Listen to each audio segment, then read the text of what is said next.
কিয়ামতের পূর্বে মদ নেশা জুয়া বেড়ে যাবে। হুজুর বলতেন দোয়া করবা, আল্লাহ আমার সেই যুবক বানায়েন না যে মদ পান করবে, নেশা করবে, জুয়া খেলবে। তাহলে কিয়ামতের এই চিহ্ন তো আপনি আমারে দিয়ে দেখাইলেন, আমাকে দিয়ে দেখাইলেন।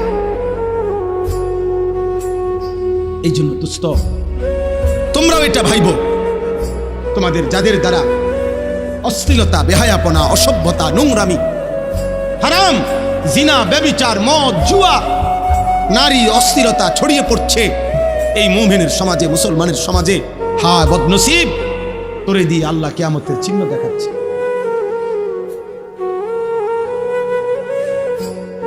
তোমাকে দিয়ে আল্লাহ তাআলা কিয়ামতের চিহ্ন দেখাচ্ছে। বেঈমানের অনুসরণ বেড়ে যাবে। আজকে তোমাদের যাদের চুল কাফের মুশরিক বেঈমানদের মতো এই বিশ্রী বিকট, হায় দুর্ভাগা, তোমারে দিয়েই তো আল্লাহ কিয়ামতের চিহ্ন দেখাইতেছে। তোমাদের যাদের মা তোমাদেরকে ভয় পায়, বাবা ভয় পায়, একটা কথা বললে তুমি ঘাড় পাক দাও, তুমি মার অবাধ্য সন্তান, তুমি বাবার অবাধ্য সন্তান, তা নাফরমান, তোমাকে দিয়েই তো আল্লাহ কিয়ামতের চিহ্ন দেখাচ্ছে। তো তোমার আখিরাত কি হবে? তোমার কবর কি হবে? তোমার পরকাল কি হবে? তোমার আগামী ভবিষ্যৎ কি হবে? তুমি ভেবে দেখো, ভেবে দেখো। জিনা ব্যভিচার বেড়ে যাবে, নারীর সাথে হারাম সম্পর্ক বেড়ে যাবে। এখন তোমরা যারা তার এর মধ্যে লিপ্ত আছো, তুমি কি বুঝো না যে আল্লাহ তোমাকে দিয়ে কিয়ামতের চিহ্ন দেখাচ্ছে? এই জন্য দোস্ত আমার, বাপ আমার, প্রিয় ভাই আমার, বন্ধু আমার, এটা বোঝা উচিত আমার যে আমি কেন সেই যুবক হব, আমি কেন সেই মানুষ হব যাকে দিয়ে আল্লাহ কিয়ামতের খারাপ মন্দ চিহ্ন দেখাবে। আমি কেন হব তা? এই জন্য আমরা বললাম প্রত্যেকটা মানুষের কাছে, এই যারা কষ্ট করে এই গভীর রাতে এই প্রচন্ড গরমের মধ্যে বসে আছেন, বাপ আপনারাও ভাববেন, ছেলেরা তোমরাও ভাববে, এমন যেন না হয় আমারে কষ্ট দিলা। কত সন্তান মায়ের রক্ত মাখা যে চোখ পানি, আজকে মা তার একটা নিঃশ্বাস, কোন মা যদি একবার দীর্ঘশ্বাস ফেলে, সন্তান তুই আমার কি করলি, একবার বাপ যদি এটা বলে ফেলে, খোদার কসম আল্লাহর আরশ গিয়া ধাক্কা লাগবে। আর আল্লাহ বলছে, নবী বলছে, আল্লাহ সব পাপের শাস্তি সহ্য করতে পারে। আল্লাহ বলছে সব পাপের শাস্তি আল্লাহ হাসরের ময়দানে দিবে। খোদার কসম নবী বলছে, উম্মত কুল্লু যুনুবি ইউআখিরুল্লাহু ইলা আজালিম মুসাম্মা, সকল পাপ আল্লাহ চাইলে কিয়ামত পর্যন্ত বিলম্ব করতে পারে শাস্তি, কিন্তু ইল্লা আকুল ওয়ালিদাইন, মা বাবার নাফরমানি আল্লাহ এই পাপ আল্লাহ সহ্য করে না। নবীজি বলছে লা ইয়ামুতা হাত্তা ইউআযযিবাহুল্লাহু ফিল আরদ, আল্লাহ তাআলা মা বাবার নাফরমান সন্তানকে মৃত্যু দিবে না যতক্ষণ পর্যন্ত আল্লাহ তাকে দুনিয়াতে বেইজ্জতি না করে। রাতের 12টা 11 বাজে, তাহলে রাত 12টা 11 পর্যন্ত যে যুবক সজাগ থাকতে পারলা, সেই তুমি কেন সেজদা দিতে পারলা না বাপ? বলো না আব্বা, কেমনি ঘুমাইবা এখন? সারাদিন মোবাইলে হয়তো নারী দেখছো, ছবি দেখছো, অস্থির দৃশ্য দেখছো। সারাদিনে যারা পেশাব করে হয়তো পানি নাও নাই, টয়লেট পেপার ব্যবহার করো না, শরীরও নাপাক। আর এই অস্থির নারীর ছবি দেখলে হারাম বীর্যপাত হয়, এ কারণেও শরীর নাপাক। এক ওয়াক্ত নামাজও পড়ো নাই, এই অবস্থায় যে ঘুমাইলা, নাপাক দেহ, নাপাক শরীর, দিলটাও নাপাক। এই নাফরমান, এই ঘুম যদি আর না ভাঙে, এই রাত যদি আর ভোর না হয়,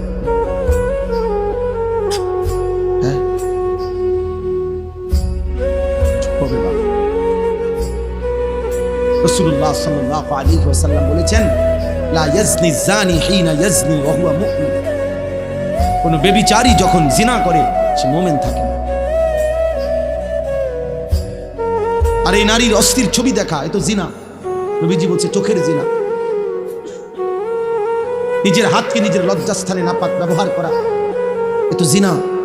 নাকিহুল ইয়াদে মালউন, নবী সাল্লাল্লাহু আলাইহি ওয়াসাল্লাম বলছেন, আমি স্পষ্ট বললাম তোমাদেরকে, নবীজি বলছে নিজের হাত যে নিজের লজ্জাস্থানে নাপাক ব্যবহার করে, হারাম বীর্যপাত করে, আল্লাহ রাসূল বলছে সে মালউন, অভিশপ্ত, মালউন, অভিশপ্ত। এমন অভিশপ্ত জিন্দেগি নিয়ে যুবক যদি ঘুম না ভাঙে, যদি রাত ভোর না হয়, তো কি হবে তোমার আখিরাত, কি হবে তোমার কবর? কে তোমার এই সান্ত্বনা দিল যে তুমি আরো 30 বছর বাঁচবা? অমিনকুম মান ইউতাওয়াফা মিন ক্বাবলু, আল্লাহ বলেন আমি কিন্তু বান্দা সকলকে বৃদ্ধ বয়স পর্যন্ত পৌঁছাই না। আমার মুরব্বী হুজুর তো তিনি বৃদ্ধ হয়েছে বলে আমরা সবাই বুড়ো হব না? আল্লাহ বলে না বান্দা, আমি অনেককেই তার আগেই মৃত্যু দিয়ে ফেলি। দেয় মৃত্যু, কথা বলে না? 3 বছর শেষ, আবার অল্প একটু। 3 দিনের বাচ্চা কবরে যায়, 3 বছরের বাচ্চা কবরে আছে, 3 মাসের বাচ্চা কবরে আছে। তাইলে আমার প্রিয় বন্ধু মাওলানা মোতালেব হোসাইন সালেহী, বাংলাদেশের একজন অন্যতম বক্তা, আলেমে দ্বীন, ওর একটা মেয়ে বাচ্চা হয়েছে আজকে 1 মাস, 1 মাসের বাচ্চা। গত 1 মাস আগে এই মেয়ে বাচ্চাটা অসুস্থ ছিল কয়েকদিন। গত 3 দিন আগে রাত্রেবেলা আবারে বলতেছে ঢাকা নিছে, ঢাকার শ্যামলীতে বড় হসপিটালে ভর্তি করাইছে। আমি বললাম এখন কি অবস্থা বাচ্চার? বললো যে এখন আলহামদুলিল্লাহ অনেকটা ভালো আছে, হাসপাতালটা অনেক ভালো, বর্ণনা দিতেছে আমারে, খুব সুন্দর হাসপাতাল, চিকিৎসা খুব ভালো, ইত্যাদি ইত্যাদি। এই রাত্রে এটা বললো। পরের দিন রাত 12:30 বাজে আবার কল আসছে এই মোতালেব মৌলানার। আবার যখন আমি মোবাইল রিসিভ করছি পরের দিন রাত 12:30টায়, ও দেখি কাঁদতেছে। কিরে দোস্ত কি হইলো? কয় আমার বাচ্চাটা মারা গেছে,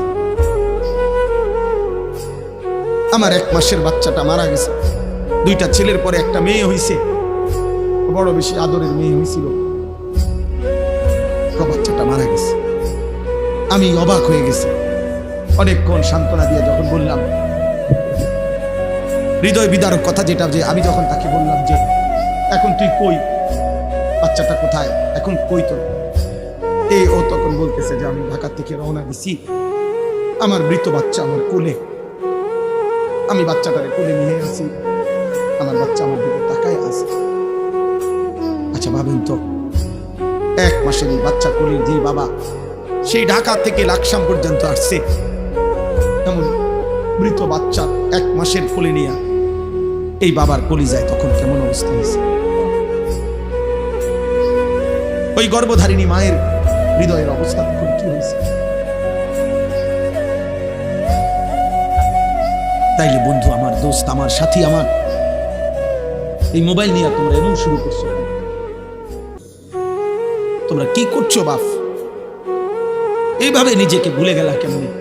আর এই পৃথিবীর কোনো উপকার না করলা, নিজের এইভাবে তিলে তিলে নষ্ট করে দিচ্ছ কেন? তোমার চরিত্রের অবস্থা কি তুমি জানো? তোমার দেহের অবস্থা কি? তোমার চেহারার হালাত কি? চুল রাখছো মুশরিকের মতো, শরীর নাপাক করে রাখো। আল্লাহ তোমাদের উপরে দয়া করে, আল্লাহ তোমাদের উপরে রহম করে। এটা কেমন জীবন আব্বা? 1 ওয়াক্ত নামাজ পড়তে মন চায় না, কেমন জীবন? কোনদিন মালিকের নাম আসে। আজকে আমি মসজিদে জুমার নামাজে আমার জুমার বয়ানের তাফসিরে বলছি, শয়তানকে শয়তান কেন বলা হয়? শয়তানকে শিন তা নুন, শয়তানের মূল অক্ষর, অর্থ হলো 24 ঘন্টা যার প্রতি মুহূর্ত যে হক থেকে, সত্য থেকে দূরে, এই জন্য তাকে শয়তান বলা হয়। অর্থাৎ 1 সেকেন্ড যে নিজে এবং তার অনুসারীদেরকে 24 ঘন্টা যে হক থেকে, সত্য থেকে, আল্লাহর পথ থেকে সরাইয়া রাখতে চায়, এই জন্য তাকে শয়তান বলে। তাহলে দোস্ত, শয়তানের সিফাত যে সে নিজে এবং তার অনুসারীদেরকে আল্লাহর পথ থেকে 24 ঘন্টা সরাইয়া রাখতে চায়। তাহলে 24 ঘন্টার একটা দিনে তোমাদের যাদের একটা ওয়াক্ত নামাজের সেজদা জুটলো না কপালে, তুমি কিংবা তোমার আশেপাশের কোনো বন্ধু, তাহলে তুমি তো নিজে এবং তোমার বন্ধুদেরকে তুমি তো যেই পথে পরিচালিত করিলা, এ তো শয়তানের আখলাক, এ তো ইনসানের আখলাক হইতে পারে না, এ তো মানুষের চরিত্র হইতে পারে না। না তো একটা 24 ঘন্টার দিন কেমনে পার করে দিলা? যে 24 ঘন্টায় একটা সেজদাও দিলা না আল্লাহরে, একবার মুখ দিয়া আল্লাহ এই নামটাও বের হইল না, এত বড় দুর্ভাগা তুই কেমনে হইলি বা, কেমনে হইলি? আমার অস্থিরতা তো এটা নিয়া, আমার অশান্তি তো এটা নিয়া। যারে কিভাবে সম্ভব মুসলমানের ঘরে জন্ম নিয়ে ইমানদার মা বাবার সন্তান হয়ে, এটা কেমন ছেলে কেমন মেয়ে যার 24 ঘন্টায় একবার তার মুখ দিয়া তার রবের নাম বের হলো না?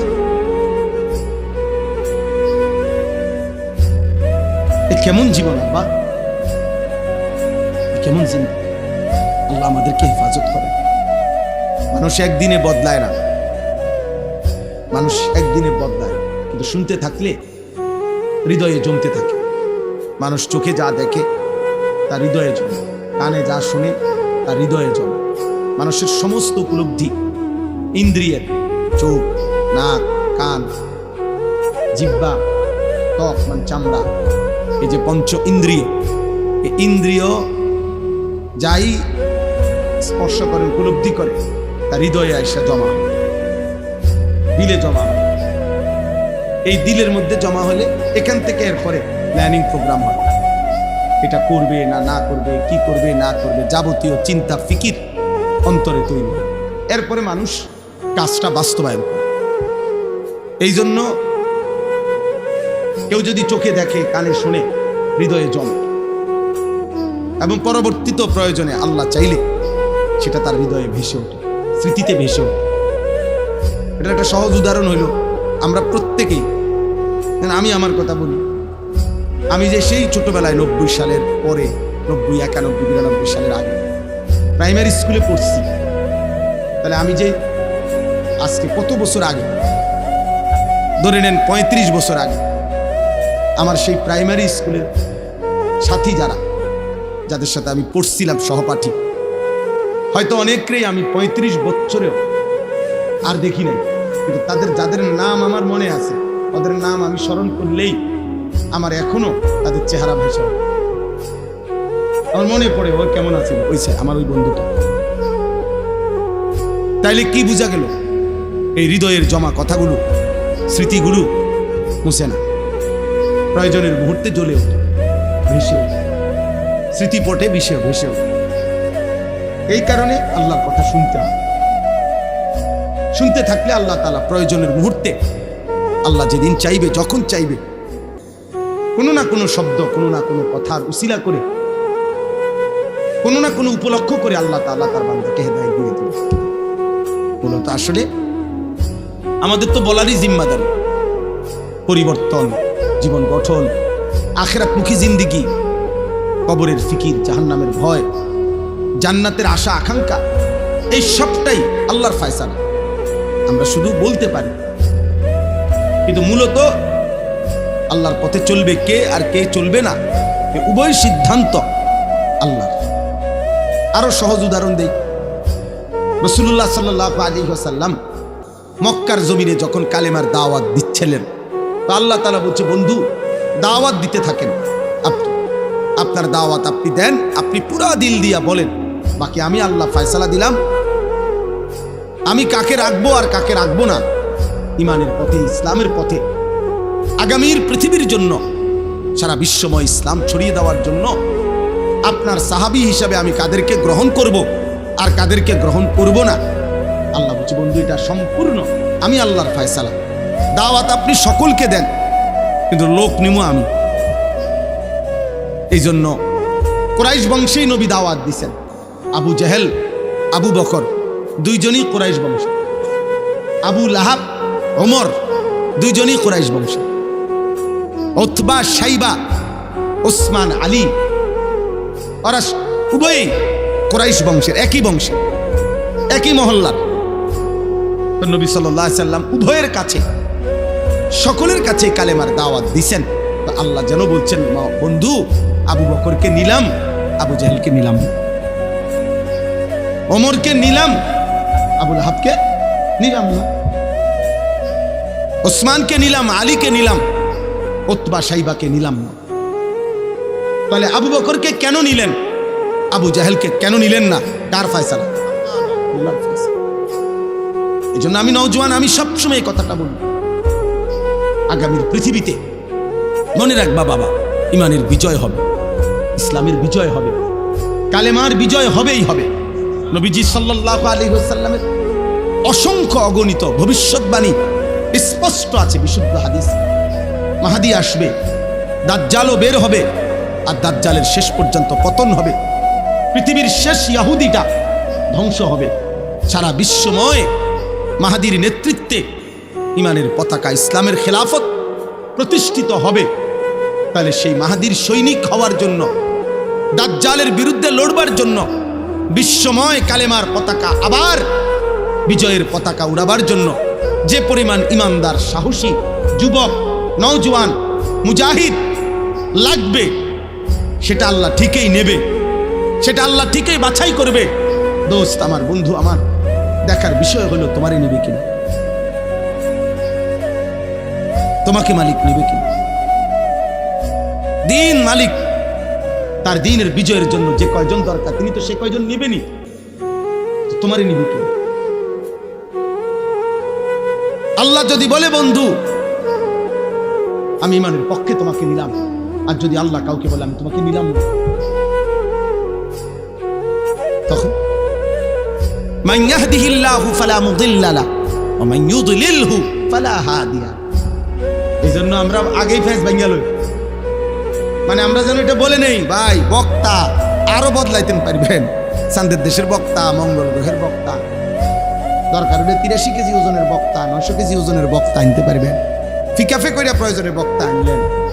কিন্তু মাগার আল্লাহ যদি হেদায়েত দেয়, কেউ পথ ভ্রষ্ট করতে পারবে না। আর আল্লাহ যদি পথ হারা করে দেয়, তাহলে বক্তার আব্বায়ও হেদায়েত দিতে পারবে পারবে না। তাহলে ফয়সালা আসমানে তোমারে মালিক আবু বকর হিসাবে নিবে নাকি আবু জাহাল হিসাবে ফেলে দিবে,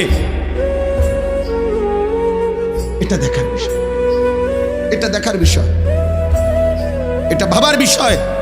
হয়তো ইমানের বিজয় হবে, ইসলামের পতাকা উড়বে, মাহদীর লড়াই হবে, আর আল্লাহ বলবে তুই নাফরমান, আজ 365 দিনে, খোদার এক বছরে তুই আমার একদিনও ফজরের নামাজের সেজদা দেস নাই, যা তোরে নেব না। মালিক যদি বলে যা বেঈমান, তুই নারী দেখ, ছবি দেখ, মোবাইলের উলঙ্গ দৃশ্য দেখ, যা নাফরমান, তুই বসে বসা মদ খা, জুয়া খেল, তুই নারীর মধ্যে ডুবে থাক, তোরে নেব না। তখন তোমার কে, তখন কে বাঁচাবে? আল্লাহ না নিলে। আমার উস্তাদ, আমি ছাত্র জীবনে একজন উস্তাদের কাছে পড়ছিলাম, আমার একজন প্রিয় উস্তাদ ছিলেন, নোয়াখালী লক্ষ্মীপুর তুমচর মাদ্রাসা, হযরত মাওলানা এরশাদুল্লাহ রাহমাতুল্লাহ আলাইহি আমার হুজুরের নাম ছিল। মারা গেছে হুজুর, বহুত বড় আল্লাহওয়ালা মুখলিস মানুষ ছিল। জোহরের নামাজ মসজিদে জামাতে পড়ছে, পয়রা সুন্নত, পয়রা নফল পড়ে মসজিদে বসে বসে তাসবিহ পড়তেছিলেন। এই তাসবিহ অবস্থায় ঢুলে পড়ছে, সন্ধ্যা হইতে হইতে হুজুর ইন্তেকাল করছে। এই হুজুর আমার মনে আছে আমাদেরকে সবকে বলছিল, ক্লাসে আমাদেরকে একদিন নসিহত করতে গিয়ে বলছিল যে বাবারা, কিয়ামতের পূর্বে নবীজি সাল্লাল্লাহু আলাইহি ওয়াসাল্লাম বলছেন অনেক মন্দ আলামত, কিয়ামতের অনেক মন্দ আলামত প্রকাশ পাবে। যেমন মদ পান বেড়ে যাবে, হত্যা খুন বেড়ে যাবে, নাচ গান নর্তকীর বাদ্যযন্ত্র বেড়ে যাবে, মায়ের নাফরমানি বেড়ে যাবে, বাবার অবাধ্যতা বেড়ে যাবে, বন্ধুদের আড্ডা বেড়ে যাবে, রাষ্ট্রীয় সম্পদ নিজের ব্যক্তিগত সম্পদ হিসাবে বক্ষণ করে ফেলবে, যাকাতকে জরিমানা মনে করবে, আমানতকে নিজের মনে করে খাইয়া ফেলবে। এরকম অনেক আলামত আছে। তো মনে করেন এই 10টা আলামত, এগুলো মন্দ আলামত কিনা? কথা বলে না। আল্লাহ নবী সাল্লাল্লাহু আলাইহি ওয়াসাল্লাম এগুলো বলছেন, এগুলা প্রকাশ পাবেই পাবে কিয়ামতের পূর্বে। এখন এগুলো আছে কিনা বলেন তো? এখন আমার হুজুর আম করে বলছিল যে বাবা, দিবানিশি দোয়া কইরো আল্লাহ যেন কিয়ামতের এই মন্দ আলামত তোমারে দিয়া যেন প্রকাশ না। আমার স্পষ্ট মনে আছে হুজুর এটা বল। মনে করেন এটা কিয়ামতের আলামত যে কিয়ামতের পূর্বে মায়ের নাফরমানি সন্তান বেশি করবে, তো আল্লাহর কাছে চাইতে হবে, মাওলা ওই সন্তান আমারে বানায়েন না যে সন্তান তার মার নাফরমানি করে। কিয়ামতের পূর্বে মদ, নেশা, জুয়া বেড়ে যাবে। হুজুর বলতেন দোয়া করবা, আল্লাহ আমার সেই যুবক বানায়েন না যে মদ পান করবে, নেশা করবে, জুয়া খেলবে। তাহলে কিয়ামতের এই চিহ্ন তো আপনি আমারে দিয়ে দেখাইলেন,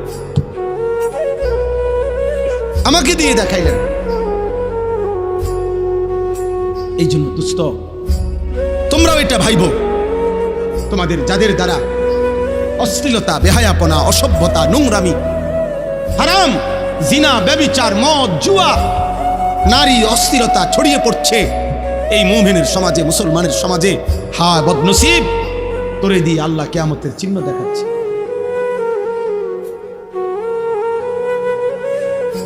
তোমাকে দিয়ে আল্লাহ তাআলা কিয়ামতের চিহ্ন দেখাচ্ছে। বেঈমানের অনুসরণ বেড়ে যাবে।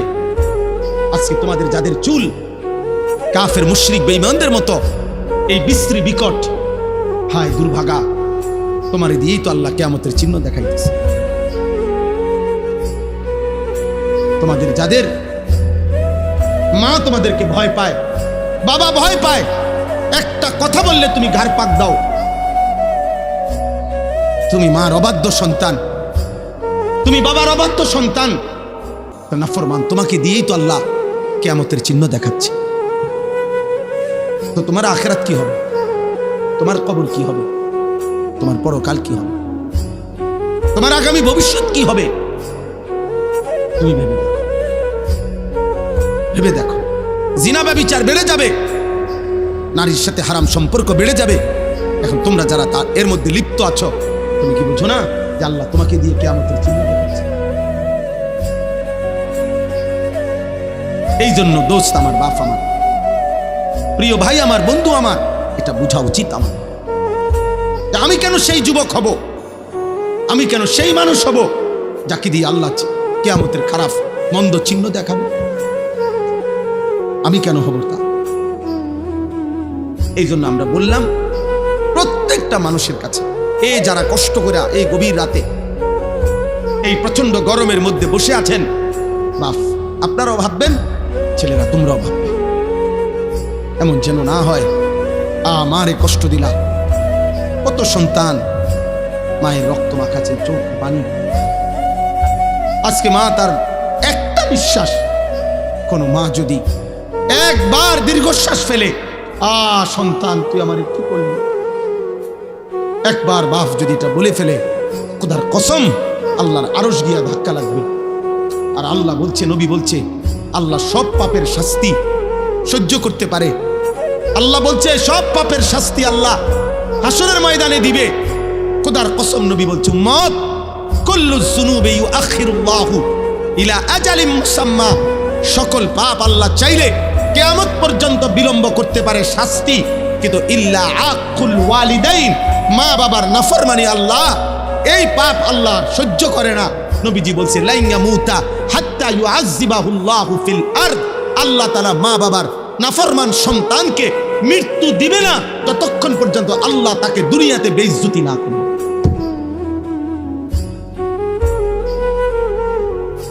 তোকে আল্লাহ দুনিয়াতে বেইজ্জতি করবে। তুমি বলো, একটা ছেলে বলো আজকের সারা দিনে যে এক ওয়াক্ত নামাজ পড়ো নাই, তোমার মা তোমার উপরে খুশি তো? তোমার বাবা তোমার উপরে খুশি তো? দিবা নিশি যারা মোবাইলে নারী ছবি, অস্থির দৃশ্য দেখো, তোমার মা তোমার উপরে রাজি তো? তোমার বাবা তোমার উপরে খুশি তো? তোমার আল্লাহ তোমার উপরে খুশি তো? তোমার মদিনার নবী তোমার উপরে খুশি তো? এই বেনামাজি নাফরমান বলো, বলো।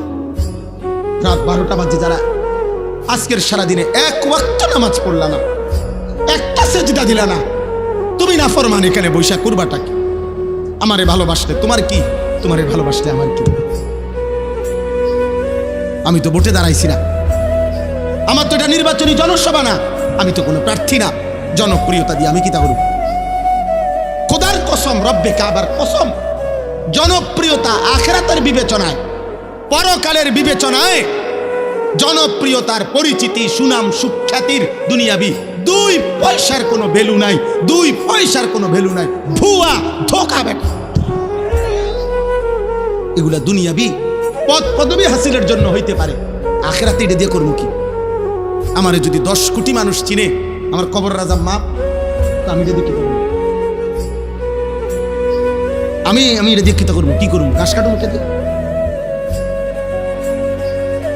আমারে যদি 10 কোটি মানুষ চিনে, তো আপনাদের কারো কবর রাজা মাপ, তো আমার জনপ্রিয়তা দিয়ে আপনি কিনবেন, আমি লাফান কিনতেন। আমার লোক ছবি উঠেলে আপনার কি বলেন, কি ফায়দা কি? মানুষ আপনার মাথা তালকি দিয়ে আসবে, বুঝলেন না? আপনি নেশা করবেন, আপনি নারী দেখবেন, আপনি চুল রাখবেন বেঈমানের মতো, আর আমার লোকের ছবি দেখে মানুষ আল্লাহু আকবার, ভাই সাহেব আপনারা দেখলি যে জুনায়েদ বাগদাদির মতো লাগবে আছে। হ্যাঁ, আল্লাহু আকবার। মানুষ ব্যাগ কর, মানুষ চিরা খায়, মানুষ ভাত খায় না। ওই দেখেন এই অসভ্য মোবাইল ধরে রাখছে, এই দেখছেন? কিছু বেয়াদব থাকবেই, আরো বলবেন কিছু গাদ্দার। তার কথা হুজুর তোর বাপও যদি বলে আমি ফিরব। পাথর দিন সন্তান, কলিজা এত শক্ত বানায় লাইও না, নিজেরে এত চালাক বাইব না। ভাতখানা কোনো চালাকি না, পেশাব পায়খানা কোনো খুব একের বুদ্ধিমানের কিছু না। দুনিয়া ভোগ করা এটা কোনো আহামরি কিছু না। দুনিয়া জানোয়ারও ভোগ করে, দুনিয়া মুশরিক বেঈমানও ভোগ করে, দুনিয়া কাফের বেঈমানও ভোগ করে, দুনিয়া কুকুর বিড়ালও ভোগ করে। এই জন্য আমি ভাত খাইতে পারি, এর আমি ঘুম যাই, আমি পেশাব পায়খানা করি, আমি সারা রাত নারী দেখি, বেটা একটা মানুষও টের পায় না। না, আপনি বিরাট চালাক। আরে সুবহানাল্লাহ, আমি বহু বুদ্ধিমান। আপনি কি ভাবছেন? আপনার উপরে বরঞ্চ মালিকের অভিশাপ চলছে, আল্লাহর নারাজি চলছে এই পরিমাণ। আল্লাহ যেন বলছেন, নাফরমান, এত পাপের পরেও তোরে কেউ টেনে ধরে না, তোকে কেউ ফিরায় না। এটা তোর বদনসিব, এটা তোর মন্দ কপাল, এটা দুর্ভাগা। তুমি এক বাচ্চা যেন নিজে নিজে আগুনের দিকে যাচ্ছে, নিজে নিজে পানিতে পড়তে যাচ্ছে, কেউ তাকে টানে ধরে না, কেউ তাকে আগুন থেকে বাঁচাইতে চাচ্ছে না। এটা ওই বাচ্চার সৌভাগ্য। কথা বলে না কেন? এটা ওই বাচ্চার সৌভাগ্য। তাইলে তুমি জাহান্নামের দিকে যাচ্ছ, অস্থির ছবি দেখতে দেখতে, উলঙ্গ দৃশ্য দেখতে দেখতে, এক ওয়াক্ত নামাজ না পড়তে পড়তে। নাফরমান, তুমি তো জাহান্নামের আগুনে চলতে যাচ্ছ। তোরে কেউ টেনে ধরে না, তোরে কেউ ফিরায় ধরে না, তো এটা কি তোর সৌভাগ্য বেটা? বদনসিব, এটা তো তোর দুর্ভাগ্য বাবা। তুই এমন মন্দ কপাল হইলি কেমনে বাপ? 365 দিনে একদিনও ফজরের নামাজ পড়লি না বাপ। কেউ তোরে ডাকলো না কেন? কেউ তোরে ডাকলো না কেন? 1 বছরে কেউ জন্য কোনো মা, তোমার বাবা, তোমার স্বজন কারো একটু ফিকিরেও আসলো না? আমার 16 বছরের ছেলেটা যে নামাজ না পড়ে ঘুমায় আছে, আহারে ওর কি হবে? আমি তো আজকের ভোরেও আমার সন্তান যতক্ষণ পর্যন্ত ঘুম থেকে না উঠছে ততক্ষণ দাঁড়াইয়েই ছিলাম। আবার উঠো উঠো, আবার শুয়ালায় আবার উঠাইছি। তারপরে আমার সন্তান 9 বছরের ছেলে, আমার 14 বছরের ছেলে, আমি বাপফুত মিল্লা এরপরে ফজরের নামাজ জামাতে পড়ছি।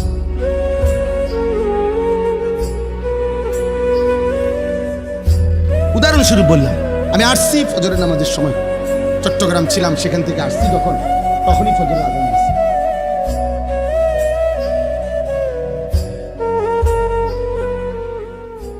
এই জন্য আব্বা মনে করো না বাপ, গুনার পথে চলতেছ, নাফরমানির পথে চলছো, কেউ ফিরায় না।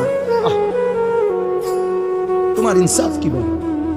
একটা 6 বছরের 4 বছরের বাচ্চা আগুনের দিকে চলছে, তার কেউ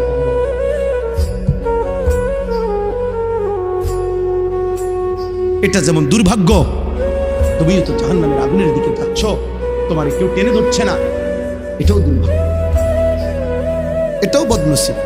30 বছর সুদ খায়, কোনোদিন কল্পনায় কলিজার ভিতরে আসলো না, আহারে এটা তো হারাম। 60 বছর পর্যন্ত বিড়ি সিগারেট খায়, কোনোদিন কল্পনায় আসলো না, আহারে এটা তো গুনাহ। 40 বছর ধরে কথায় কথায় গালি দেয়, আহারে একবারও মনে আসলো না, এটা তো হারাম। এ কেমন জীবন? এ কেমন জীবন?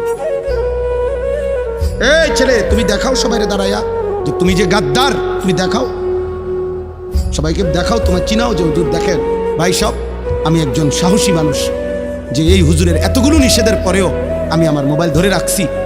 আপনি আমার সাহস দেখেও কি করতে পারেন, অনুপ্রাণিত হতে পারেন। দেখাও। আমি ছেড়ে দিবার মানুষ না, সাফ কথা, আমি ছাড়বো না। আমার হিসাব এটা। আমি তো বললাম, সুন্দরভাবে বলি না, কথা বলেন, বলছি কি না বলেন? তাইলে আধা ঘন্টা মোবাইলটা না ব্যবহার করলে ক্ষতিটা কি? 1 ঘন্টা মোবাইল না করলে, ব্যবহার না করলে এখন বাংলাদেশ কাইতে হয়ে যাবে। তাইলে কিছুটা সময়, যতক্ষণ পর্যন্ত এই বড় মোবাইল থেকে নিজেকে আলাদা না করা হয়, যার মধ্যে আমাদের সারা পৃথিবী বিখ্যাত শেখুল ইসলাম আল্লামা তাকি উসমানী দামাত বারাকাতুহু, তিনি ফতোয়া দিয়েছেন, এই বড় মোবাইল দ্বারা যে গুনাহ থেকে মোটেই বাঁচতে পারে না, তার জন্য এই বড় মোবাইল ব্যবহার করার কোনো অনুমতি নেই। এক মুসলমান তার সকল কিছু ব্যবহারের ক্ষেত্রে হালাল হারামের কিছু নেই, জায়েজ না জায়েজের কোনো বিধান নাই। আমার মন চাইলেই হলো। আল্লাহ আমাদেরকে হেফাজত করে। আমরা স্বপ্ন দেখছি, এই শক্ত কথা, এই কঠোর, এই ধমক, এর বিনিময়ে উদ্দেশ্য ঝগড়া করা না। আলহামদুলিল্লাহ একটা স্বপ্নে আছি, স্বপ্নটা হলো আগামীর পৃথিবীতে ইসলামের বিজয় হবে, আগামীর পৃথিবীতে কালেমার পতাকা উড়বে। ষড়যন্ত্র যেমন খুব গভীর, ইনশাআল্লাহ ইমানের বিজয়ও খুব কাছে। রাত্র যত গভীর হয়, এটা কিন্তু বিপরীতে সান্ত্বনাও যে সকাল কাছায় গেছে। সন্ধ্যা বাজে 6টা, এখনো ভোর হতে অনেক দেরি, কিন্তু রাত বাজে গভীর 3টা রাতের, বোঝা যাবে সকাল কাছায় গেছে, আর 1.5 ঘন্টা বাকি। এই জন্য চারিদিকে ইসলাম বিরোধীদের চক্রান্ত, ষড়যন্ত্র, হুমকি ধমকি। আজকে ইহুদিরা আমাদেরকে চোখ রাঙ্গায়, আজকে খ্রিস্টানরা আমাদেরকে চোখ রাঙ্গায়, আজকে বারবার বৌদ্ধরা আমাদের মুসলমানদেরকে চোখ রাঙ্গায়, আজকে উগ্র হিন্দু সংগঠন ইসকনের গুন্ডারা আমাদেরকে চোখ রাঙ্গায়।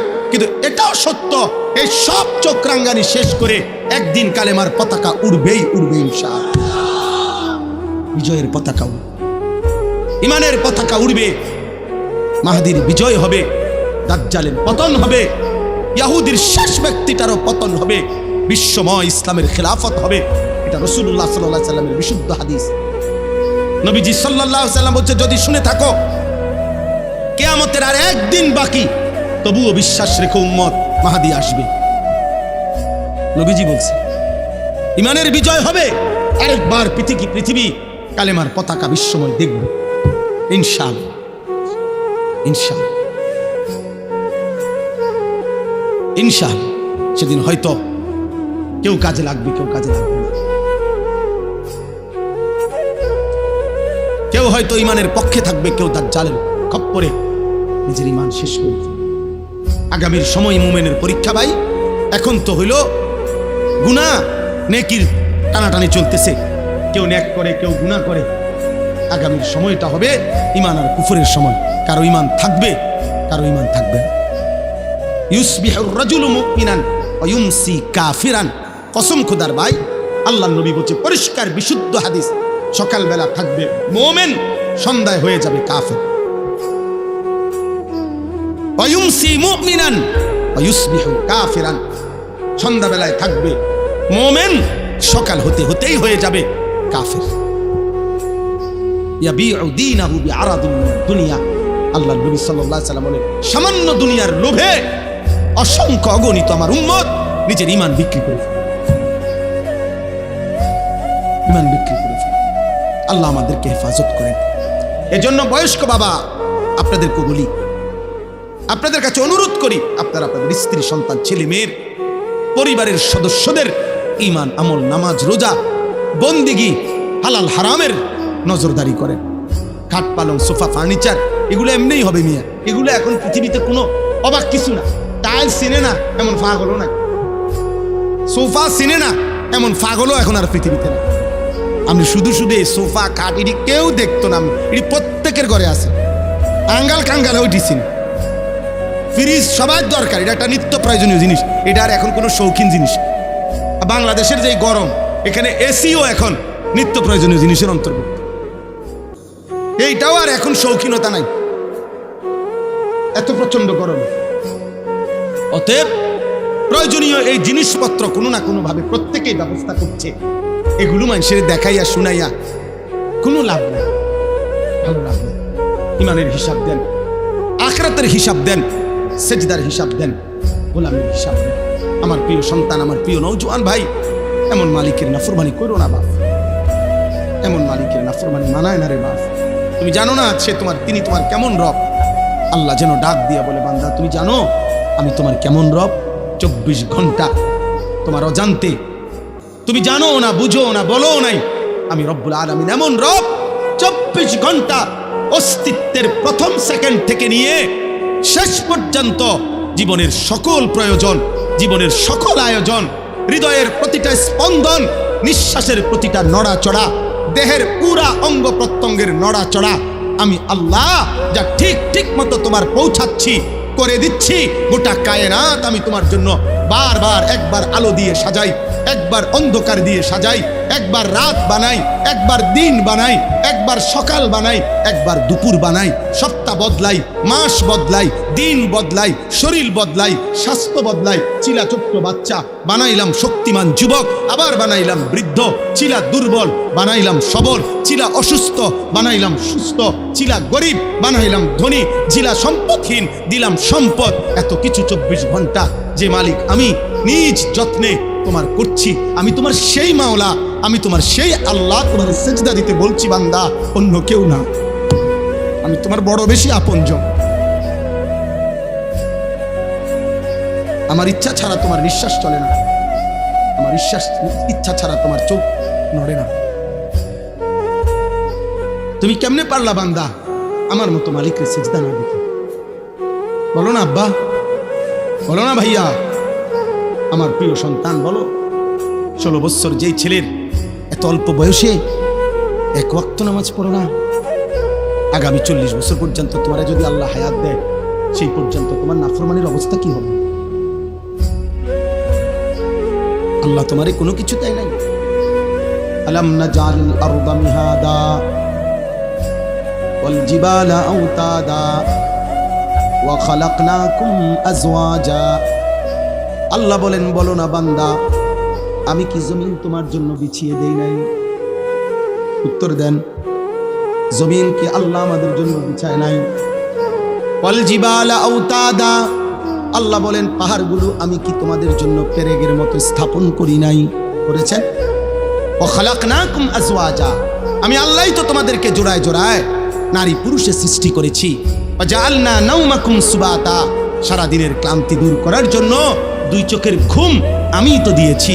ওয়া জাআলনাল লাইলা লিবাসা ওয়া জাআলনান নাহারা মাআশা, তোমার ঘুমের পরিবেশ তৈরি করার জন্য আলোকিত পৃথিবীটাকে অন্ধকারের কালো চাদর দিয়ে রাত্রির আবরণ করে দিয়েছি। এ তো আমি করেছি বান্দা, নাই তো তুমি ঘুমাবা কেমনে?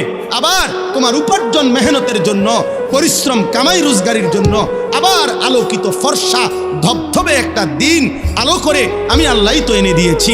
আমি যদি আলো না দিতাম তুমি রোজগার কেমনে করতা? আমি যদি অন্ধকার না দিতাম তুমি ঘুম যাইতা কেমনে? সেই আমি তোমার একটা সেজদাও পাই না, সেই তুমি আমি আল্লাহকে একটা সেজদাও দিবা না? রাতের 12টা 11 বাজে, তাহলে রাত 12টা 11 পর্যন্ত যেই যুবক সজাগ থাকতে পারলা, সেই তুমি কেন সেজদা দিতে পারলা না বাপ? বলো না আব্বা, কেমনে ঘুমাইবা এখন? সারাদিন মোবাইলে হয়তো নারী দেখছো, ছবি দেখছো, অস্থির দৃশ্য দেখছো। সারাদিনে যারা পেশাব করে হয়তো পানি নাও নাই, টয়লেট পেপার ব্যবহার করো না, শরীরও নাপাক। আর এই অস্থির নারীর ছবি দেখলে হারাম বীর্যপাত হয়, এ কারণেও শরীর নাপাক। এক ওয়াক্ত নামাজও পড়ো নাই, এই অবস্থায় যে ঘুমাইলা, নাপাক দেহ, নাপাক শরীর, দিলটাও নাপাক। এই নাফরমান, এই ঘুম যদি আর না ভাঙে,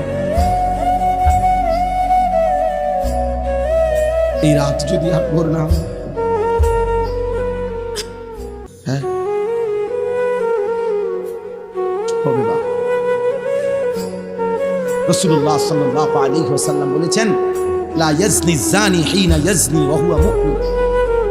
কোন ব্যভিচারী যখন জিনা করে সে মুমিন থাকে না। আর এই নারীর অস্থির ছবি দেখা, এ তো জিনা। নবীজি বলছে চোখের জিনা। নিজের হাতকে নিজের লজ্জাস্থানে নাপাক ব্যবহার করা, এ তো জিনা। না কিহুল ইয়াদে মালউন। নবী সাল্লাল্লাহু আলাইহি সাল্লাম বলছেন, আমি স্পষ্ট বললাম তোমাদেরকে। নবীজি বলছে নিজের হাত যে নিজের লজ্জাস্থানে নাপাক ব্যবহার করে, হারাম বীর্যপাত করে, আল্লাহ রাসূল বলছে সে মালউন, অভিশপ্ত। মালউন, অভিশপ্ত।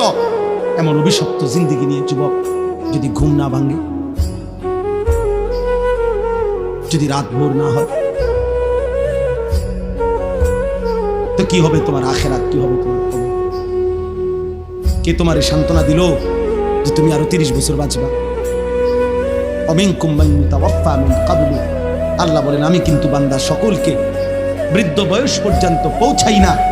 আমার এই মুরব্বী হুজুর তো তিনি বৃদ্ধ হয়েছে বলে আমরা সবাই বুড়ো হব না? আল্লাহ বলে না বান্দা, আমি অনেককেই তার আগেই মৃত্যু দিয়ে ফেলি। দেয় মৃত্যু, কথা বলে না। 3 শেষ, আবার অল্প একটু।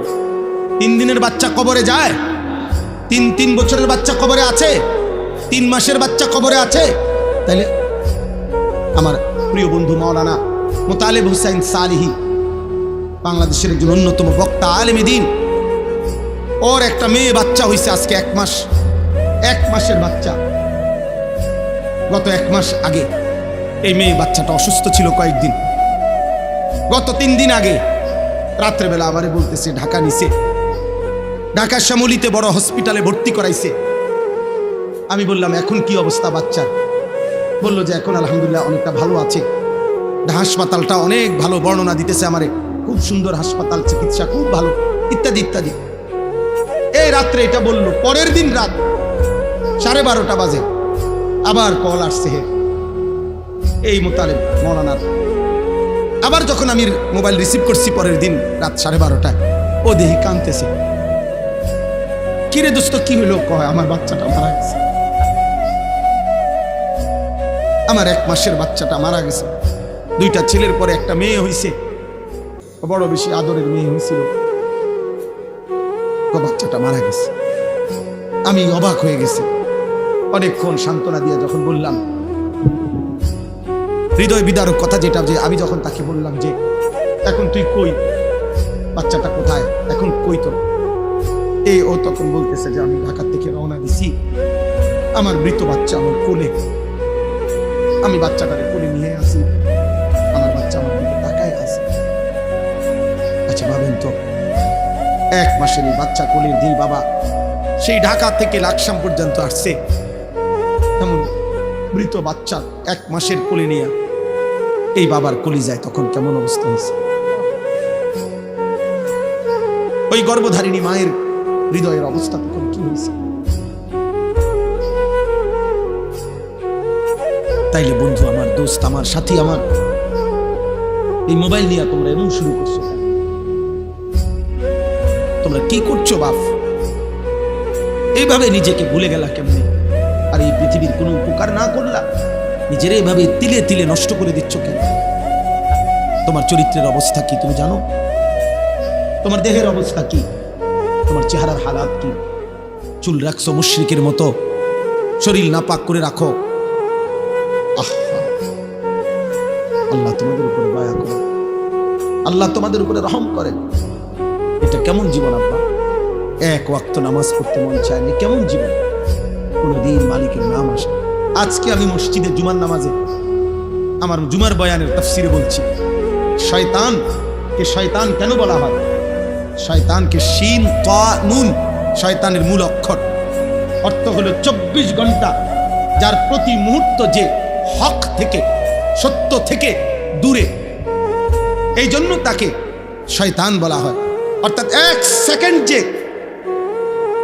নিজে এবং তার অনুসারীদেরকে 24 ঘন্টা যে হক থেকে, সত্য থেকে, আল্লাহর পথ থেকে সরাইয়া রাখতে চায়, এই জন্য তাকে শয়তান বলে।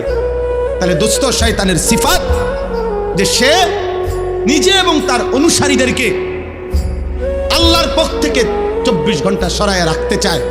তাহলে 24 ঘন্টার একটা দিনে তোমাদের যাদের একটা ওয়াক্ত নামাজের সেজদা জুটলো না কপালে, তুমি কিংবা তোমার আশেপাশের কোনো বন্ধু, তাহলে তুমি তো নিজে এবং তোমার বন্ধুদেরকে তুমি তো যেই পথে পরিচালিত করিলা, এ তো শয়তানের আখলাক, এ তো ইনসানের আখলাক হইতে পারে না, এ তো মানুষের চরিত্র হইতে পারে না। নয়তো একটা 24 ঘন্টার দিন কেমনে পার করে দিলা, যে 24 ঘন্টায় একটা সেজদাও দিলা না আল্লাহরে, একবার মুখ দিয়া আল্লাহ এই নামটাও বের হইল না, এত বড় দুর্ভাগা তুই কেমনে হয়ে দিবা, কেমনে হইল?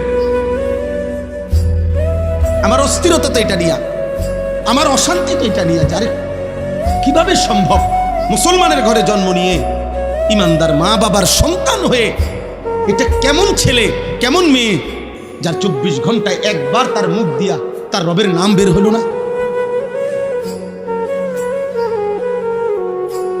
এ কেমন জীবন আব্বা, এ কেমন জীবন? আল্লাহ আমাদেরকে হেফাজত করে। বুঝতে শিখেন ভাই, প্রিয় নওজওয়ান, বুঝতে শেখো বাপ। আল্লাহ আমাদেরকে দয়া করে। এখানে আমি এবার তর্জমাটা বলি, তাইলে আমার কথা শেষ।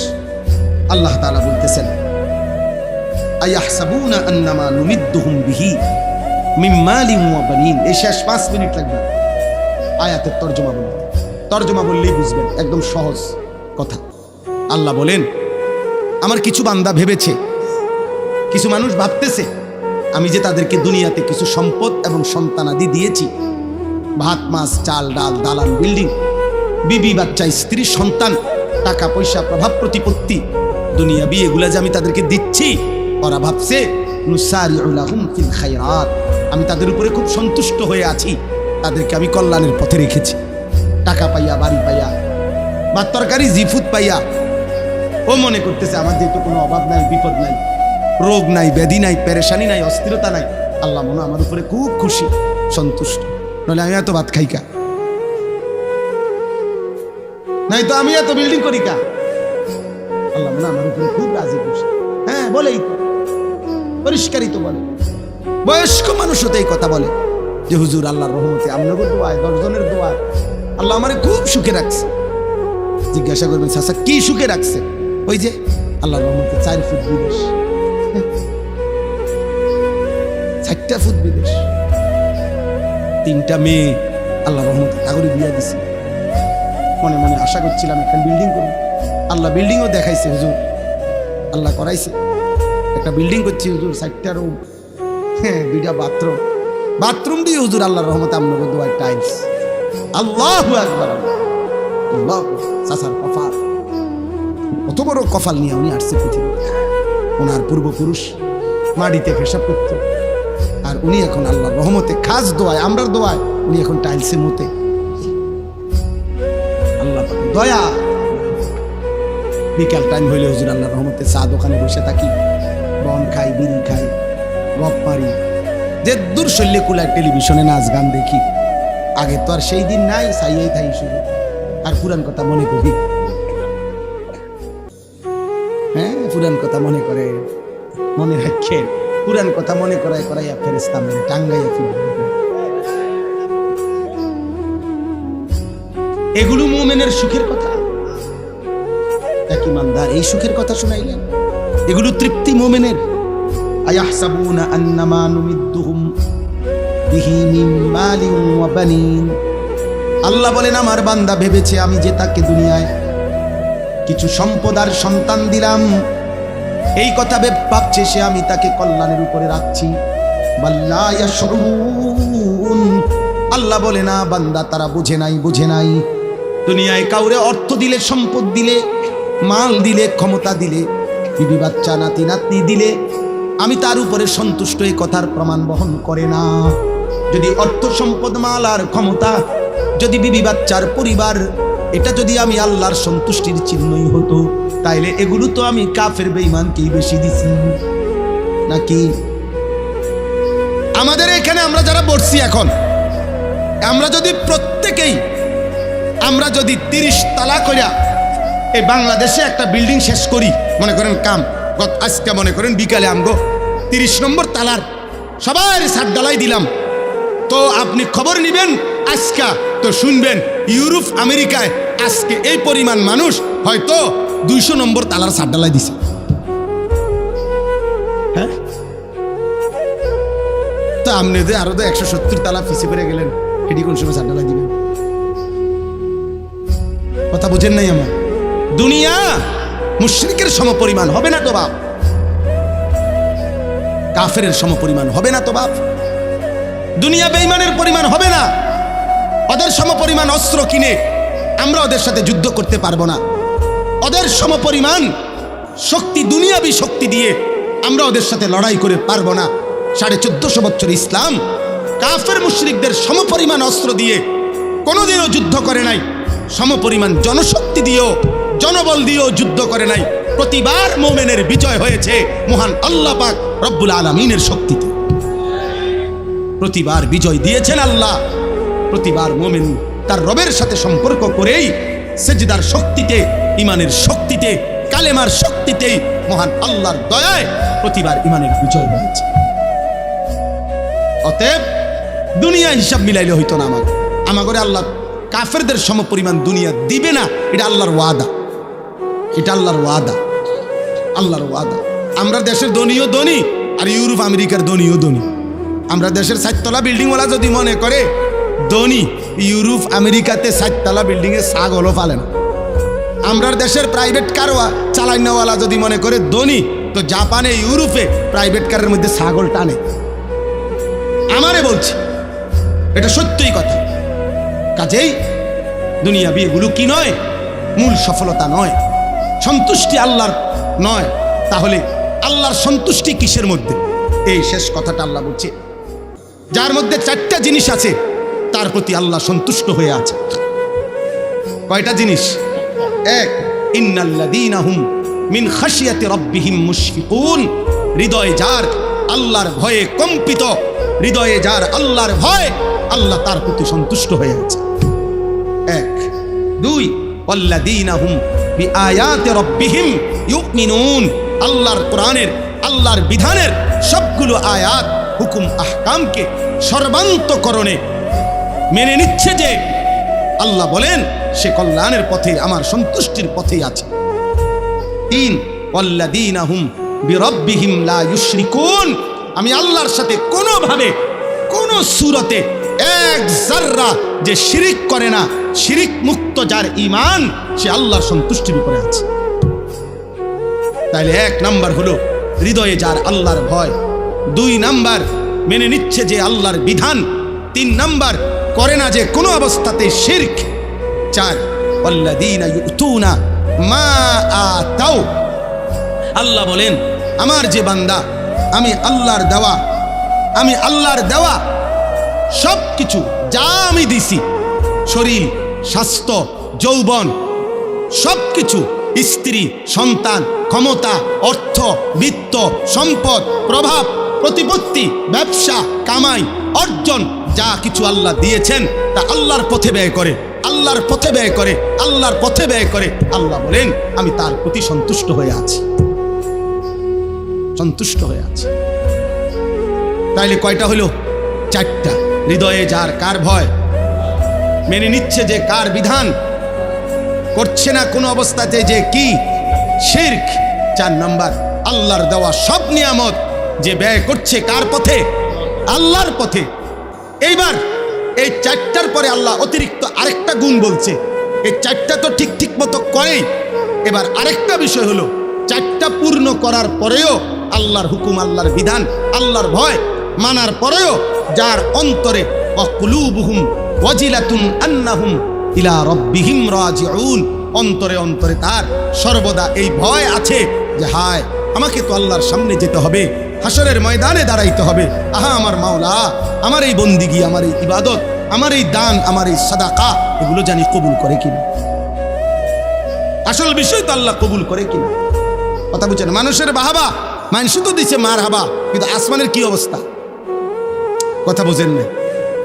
মানুষ তো বলছে জনাব অমুক 30,000, মানুষ কইছে মার হাবা, আবারে মার মার, তারে কাটছে মার, এত টাকা দিল কেন? মানুষের মার হাবা তো আচ্ছা ঠিক আছে বুঝলাম, আর শাজিমের মালিক আল্লাহ বলবে বান্দা 30,000 টাকার ইনকামটা কেমনে হয়েছে একটু বললে ভালো হয়। সিটারি কয় টাকা, বাটফারি কত, সুদে কত, কিস্তির কত, ওজনে কম দই না টেহা কত, আমি দেখছি। কামড়বে না, এ মারাবা লইয়া বাদ যাও গা, ঘুমাইলাম। তোমার মারাবা তোমার সাথেই নাও, বাইক নাও, মানুষের জানাইও যে আল্লাহর রহমতে আপনার ভাই মারাবা দিছে। কিন্তু আমি নিলাম না, কারণ হারাম হলে আল্লাহ কি নেকি দিবেন। এজন্য বললাম মুমিন সর্বদাই ভয়ে থাকবে আমার আল্লাহ গ্রহণ করলেন কিনা। উলাইকা ইউসারিউনা ফিল খায়রাত ওয়া হুম লাহা সাবিকুন।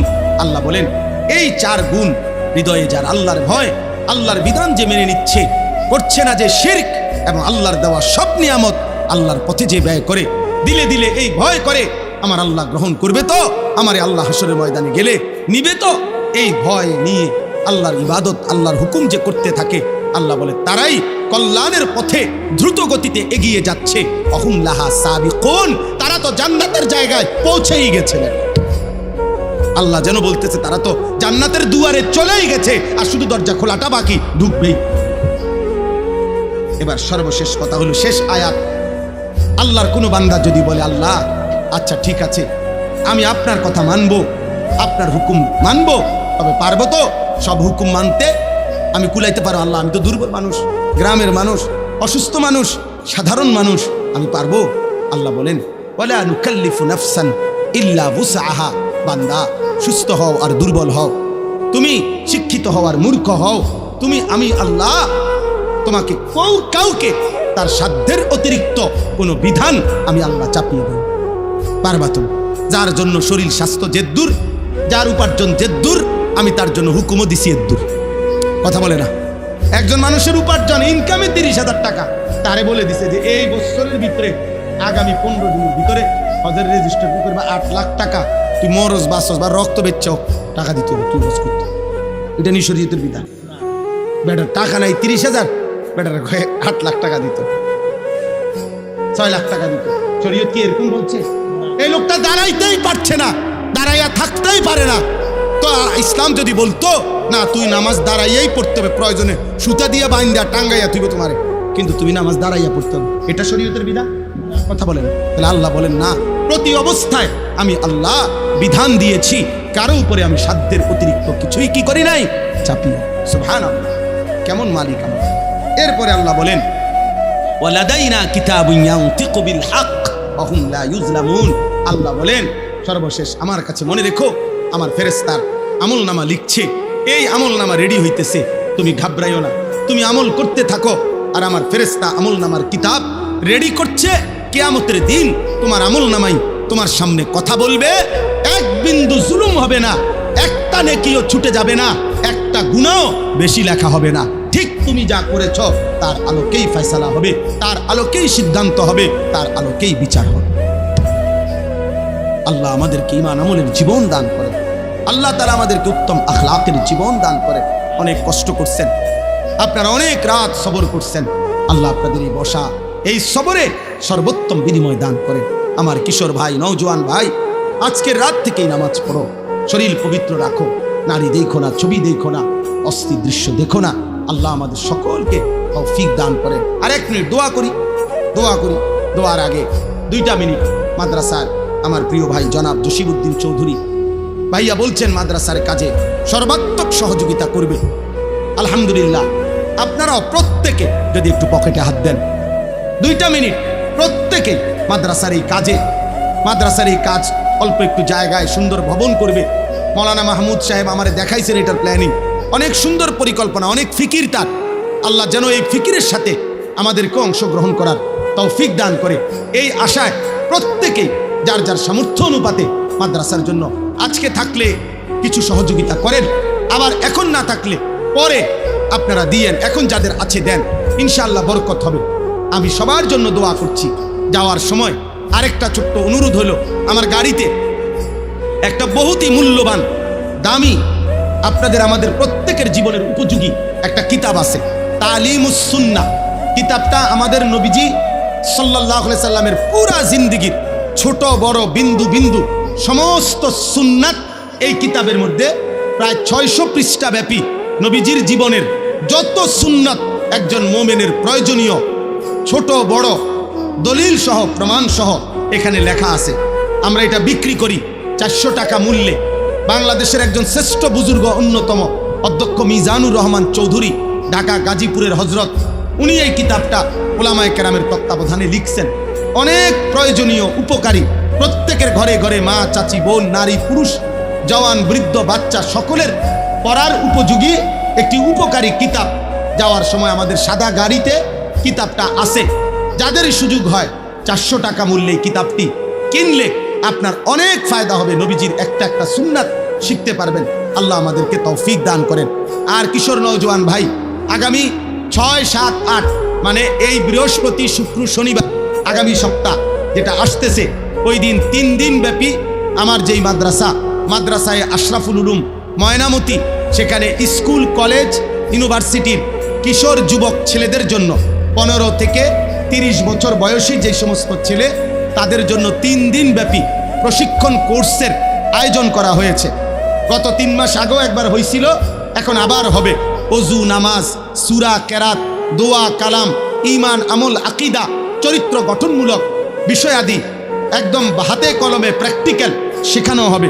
এজন্য যাদের সুযোগ হয়, আমাদের এটা বিজ্ঞাপন আকারে দেওয়া আছে, আমাদের বিভিন্ন মোবাইলে পাওয়া যাবে। মাওলানা মাহমুদ ভাইয়ের কাছে এটার তথ্য পাওয়া যাবে। যাদেরই সুযোগ হয় আমাদের এই কোর্সে, স্কুলের ছেলে, কলেজের ছেলে এখন পড়ে বা পড়ে না, তাদেরকে অংশগ্রহণ করার আবেদন করলাম। আল্লাহ আমাদেরকে তৌফিক দান করেন। আলহামদুলিল্লাহ রাব্বিল আলামিন। মাওলায়ে করিম আপনি মাফ করে দেন, রব্বে করিম আপনি মাফ করে দেন, মেহেরবান মাওলা মাফ করে দেন। আজকের এই সবটা আয়োজনে আপনি বরকত দান করেন। আল্লাহ যে যেভাবে অংশগ্রহণ করেছে আপনি উত্তম বিনিময় দান করেন। সমস্ত কবরবাসীদেরকে মাফ করে দেন। কিয়ামত পর্যন্ত কবরের আযাব মাফ করে দেন। কবরগুলোকে জান্নাতের টুকরা বানিয়ে দেন। আমরা জীবিত যারা আছি আমাদেরকে ঈমান আমলের উপরে তৌফিক দান করেন। আল্লাহ এই রাত গভীরে অনেক কষ্ট করে দূর দূরান্তের বাবা, ভাই, নওজোয়ান এতটা গভীর রাতে অপেক্ষা করেছিল, শুনেছিল, বসেছিল, এখন আবার ঘরে ফিরছে। আল্লাহ প্রত্যেককে সহি সালামতে নিরাপদে যার যার গন্তব্যে ফেরার তৌফিক দান করেন। আল্লাহ প্রতিটা যুবককে সেজদাওয়ালা, নামাজি বানিয়ে দেন। বাবা, চাচাদেরকে আরো বেশি নেক আমলের তৌফিক দান করেন। মা বোনদেরকে পর্দা পশিদা দান করেন। আল্লাহ আমাদের সকলকে কবুল আর মনসুর করেন। আল্লাহ জসিম ভাই সহ আরো যে কয়েকজন মেহমান এখানে এসেছেন এবং হাজরাত উলামায়ে কেরাম যারা এসেছেন, আল্লাহ প্রত্যেককে উত্তম বিনিময় দান করেন। আল্লাহ আমাদের সকলকে মাফ করে দেন। ঈমান আমলের সাথে থাকার চলার তৌফিক দেন। অভাব দূর করে দেন। অসুস্থ যারা শিফা করে দেন। প্রত্যেকের কামাই রুজিতে হালাল বরকত দান করেন। জামিয়া মাদানিয়া এই মাদ্রাসা আপনি কবুল করে নেন। মাদ্রাসার নতুন ভবনের কাজ আপনি সহজ করে দেন। আপনি চাইলে হয়েই যাবে মাওলা, আপনি না চাইলে কিছুই হবে না মাওলা। আল্লাহ আপনার বান্দাদেরকে এই ভবনের কাজে অংশগ্রহণ করার, সহযোগিতা করার তৌফিক দান করেন। আল্লাহ মাদ্রাসার জরুরত আপনি পূরণ করে দেন। রব্বির হামহুমা কামা রাব্বায়ানি সগীরা। আয় আল্লাহ পর্দার আড়ালের মা বোন যারা, তাদেরকে আবেদা সালেহা মা ফাতেমা রাবিয়া বুসরিয়ার মতো বানিয়ে দেন। সুবহান রাব্বিকা রব্বিল ইজ্জাতি আম্মা ইয়াসিফুন ওয়া সালামুন আলাল মুরসালিন ওয়ালহামদুলিল্লাহি রাব্বিল আলামিন। সাদাকাল্লাহু মাওলানা আযীম। ওয়া ক্বালা নাবিয়ুনা সাল্লাল্লাহু আলাইহি ওয়াসাল্লাম কুল আমানতু বিল্লাহ সুম্মা ইসতাকিম। اللهم صل على محمد وعلى آل محمد كما صليت على إبراهيم وعلى آل إبراهيم إنك حميد مجيد. اللهم بارك على محمد وعلى آل محمد كما باركت على إبراهيم وعلى آل إبراهيم إنك حميد مجيد. سبحانك لا علم لنا إلا ما علمتنا إنك أنت العليم الحكيم. الحمد لله. আল্লাহ পাক রব্বুল ইজ্জত জুল জালাল ওয়াল ইকরাম ফজল কারাম রব্বুল আলামিনের অপরিসীম ইহসান মেহেরবানি দয়া আল্লাহ তাআলা আমাদেরকে আজ 31 অক্টোবর 2025 রোজ জুমাবার বিবাড়িয়া জেলা কসবা উপজেলাধীন শীতলপাড়া ঐতিহ্যবাহী জামিয়া মাদানিয়া কসবা অত্র মাদ্রাসার হাফেজ ছাত্রদের পাগড়ি প্রদান উপলক্ষে আজকের এই 11তম বার্ষিক ইসলামী সম্মেলনে আল্লাহ তাআলাই আমাদেরকে আসবার বসবার আল্লাহর জন্য জমা হওয়ার তৌফিক দান করেছেন, আলহামদুলিল্লাহ।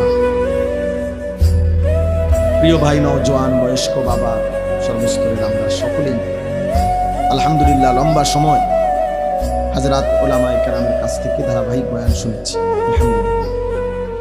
আমার পরম শ্রদ্ধেয় মুরব্বী, বাংলাদেশের মুরব্বী, বাংলাদেশের অন্যতম শীর্ষ বুজুর্গ, হেফাজতে ইসলাম বাংলাদেশের সংগ্রামী মহাসচিব আল্লামা শায়েখ সাজিদুর রহমান দামাত বারাকাতুহুল আলিয়া হযরত আজকের এই মজলিসে এসেছেন, এটা অনেক বড় সৌভাগ্য। তিনি আমার সরাসরি উস্তাদ। আমি ব্রাহ্মণবাড়িয়া দারুল আরকাম মাদ্রাসারই ছাত্র। এখান থেকে রওনা হওয়ার সময় আমার ফোনে কথা বলছি, বলছে মা তুমি আসতেছো না? বলছি আমি আসবো ইনশাআল্লাহ।